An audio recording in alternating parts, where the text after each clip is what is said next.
दुनिया का अगर हिसाब लगाते हैं तो 80% जो दुनिया की आबादी वो शहरों में होगी।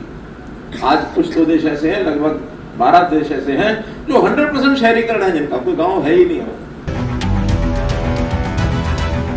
अर्थशास्त्रियों का कहना है कि 2047 तक हमारी इकोनॉमी 50 ट्रिलियन डॉलर की होगी, जिसको अगर मैं करोड़ों में बताता हूं तो वो है 2400 lakh crore.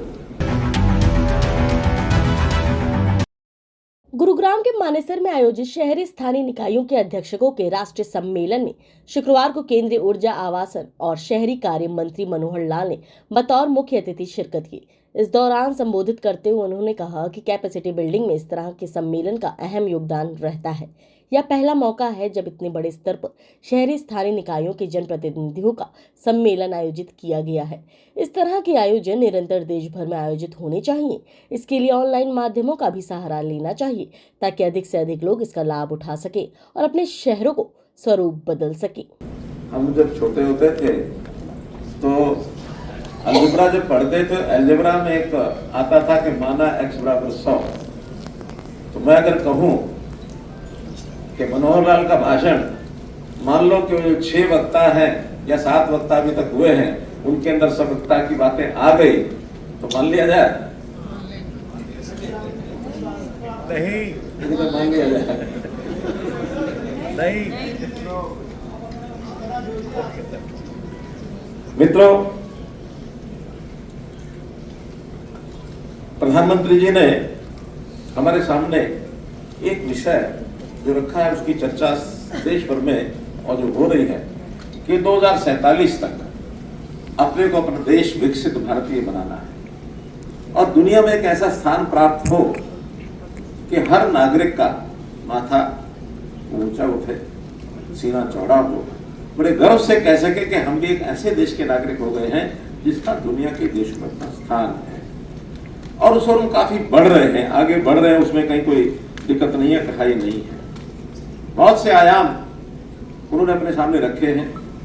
Sustainable urban development, शहर का जो विकास है वो समग्र रूप से कैसे होना चाहिए, ये बड़ा विषय उन्होंने अपने सामने रखा है। और उनके जितने भी पिछले 10 साल में 11 साल में कार्यक्रम शुरू हुए हैं शहरी विकास के, वो सब अपने सामने और वक्ताओं ने अपने को बताए होंगे। चाहे वो स्वच्छ स्मार्ट सिटी मिशन है, स्वच्छ भारत की बात है, PMAY की बात है, स्वनिधि की बात है, रोजगार के नाते से हमारा जो विभिन्न प्रकार के सेल्फ हेल्प ग्रुप के माध्यम से जो हम कार्यक्रम कर रहे हैं, शहरों के नाते से बहुत से ऐसे आयाम वो पहले रखे गए। इस बार भी बजट में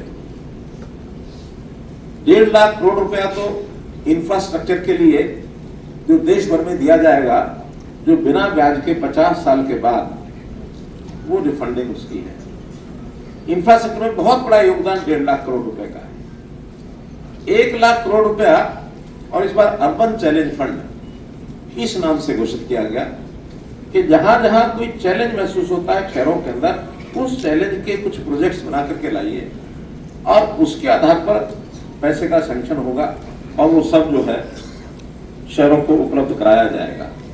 तो मित्रों, पैसे की कोई कमी नहीं है, कठिनाई नहीं है, लेकिन बहुत से काम करते हुए शहरी निकाय के नाते से जो लोग काम कर रहे हैं, चाहे वो मंत्रालय स्तर पर हो, प्रदेशों में हो अथवा स्थानीय शासन के नाते, क्योंकि त्रिस्तरीय अपनी व्यवस्था है। केंद्र सरकार अपनी कुछ दायित्व निभाती है, प्रदेश सरकारें अपना दायित्व निभाती है, ज्यादा दायित्व जो होता है स्थानीय शासन, चाहे वो शहरी विकास के नाते से अर्बन लोकल बॉडीज हो या फिर ग्रामीण क्षेत्र में ग्राम पंचायत का विभाग हो, उनके ऊपर ज्यादा दारोमदार इस विषय में आता है, क्योंकि एग्जीक्यूशन एजेंसी जो है वो हमारी स्थानीय स्वशासन है।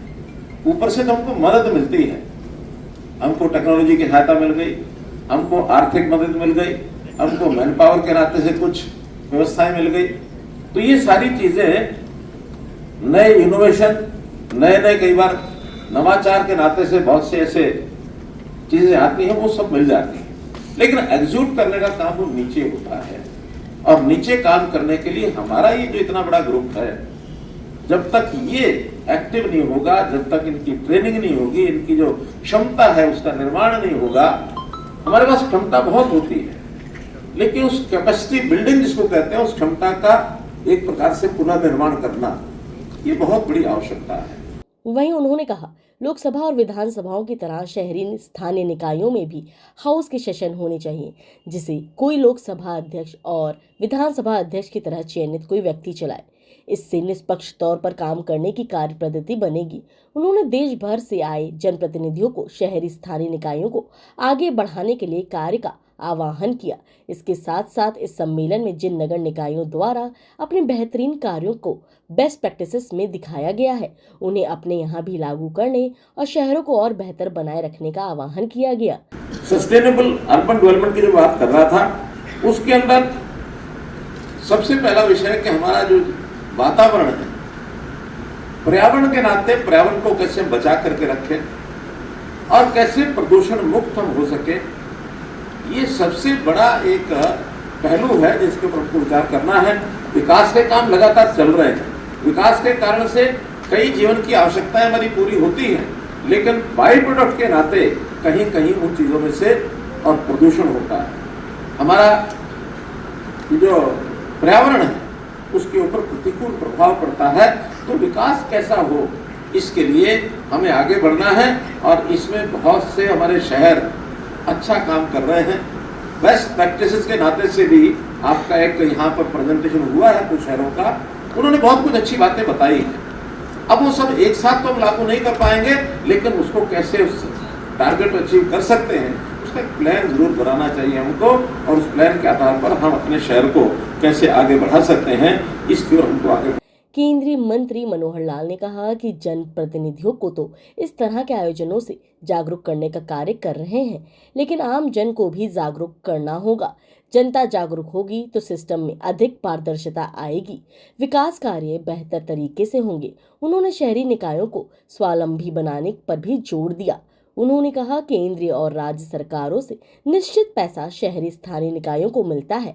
ऐसे में हमें स्वावलंबी होने के साथ साथ पारदर्शिता पर भी जोर देना होगा। इस मौके पर राज्यसभा के उपसभापति हरिवंश, मध्य प्रदेश के शहरी स्थानीय निकाय मंत्री कैलाश विजयवर्गीय, केंद्रीय राज्य मंत्री राविंद्रजीत सिंह, राज्यसभा के secretary general PC Modi, Haryana Vidhan Sabha अध्यक्ष हरविंद्र कल्याण, विधानसभा उपाध्यक्ष डॉक्टर कृष्णा मीणा व अन्य गणमान्य लोग मौजूद रहे।